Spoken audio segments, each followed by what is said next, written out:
জয় জগন্নাথ। নমস্কার সবাইকে। সবাই কেমন আছেন? সবাইকে রথযাত্রার অনেক অনেক শুভেচ্ছা। বড়দের জানাই প্রণাম আর ছোটদের অনেক অনেক ভালোবাসা। আমি রিয়া নিয়ে চলেছি নতুন একটি ভিডিও নিয়ে। তো আজকে জগন্নাথ দেবের এই অপূর্ব দৃশ্য দেখা আর বিয়ের প্রথম রথের দড়ি টানা সৌভাগ্য সবার থাকে না, তাই আমি পেয়েছি। আর শুনেছি বিয়ের পর দড়ি টানাটা ভালো, তাই এই সুযোগ কোনোভাবেই হাতছাড়া করা যাবে না। তাই বাড়ি থেকে 8 কিলোমিটার দূরে চলে এসেছি করার জন্য জগন্নাথ দেবের দর্শনের যে তার যে রথ আছে তার দড়িটা টেনে নিয়ে যাওয়ার জন্য। তো আমরা সবাই এখানে পৌঁছে গেছি। পৌঁছে যাওয়ার পর আকাশটা মেঘমেঘ করছিল, আর এখানে সবাই আমরা একসাথে দাঁড়িয়ে, তার মধ্যেও সবাই এদিক ওদিক হয়েছে। এতটুকুর মধ্যে যে এত ভিড় হবে তা আগে জানা ছিল না। যতদিন যাচ্ছে তত এতটা সুন্দর হয়ে যাচ্ছে। আমি এসেছিলাম প্রায় 3 বছর আগে, আবার আসছি, তো খুবই ভালো লাগছে, মনটা শান্তি হচ্ছে। আর ওই যে দেখতে পাচ্ছেন ওটাই হচ্ছে জগন্নাথ দেবের মন্দির, রথ। তো আমরা ওখানে চলে যাচ্ছি।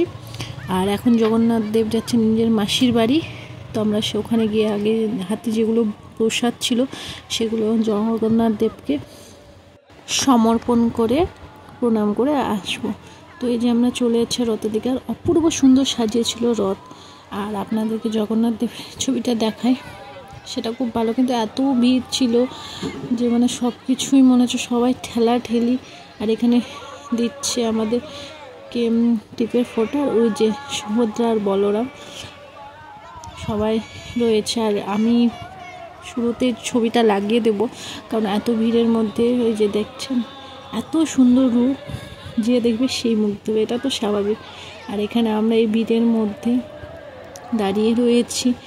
আর এই যে এখান থেকে হয়তো ভালো দেখতে পারবেন জগন্নাথ দেবের রথ চালানোটা। আর এই যে এই দড়িটা আমি ধরে টানছি।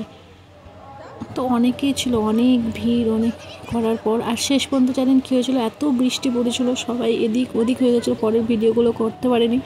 আর যেখানে জগন্নাথ দেবকে নিয়ে গেছিলো সেখানে খিচুড়ি ব্যবস্থা ছিল। আমরা ওই বৃষ্টিতে পুরোটা ভিজেছি, খিচুড়ি খেয়েছি, প্রসাদ নিয়েছি, ভালো করে প্রণাম করেছি, কারণ বৃষ্টিতে সবাই এদিক ওদিক পালিয়ে গেলে আমরা পুরো বৃষ্টিটা অনুভব করেছি।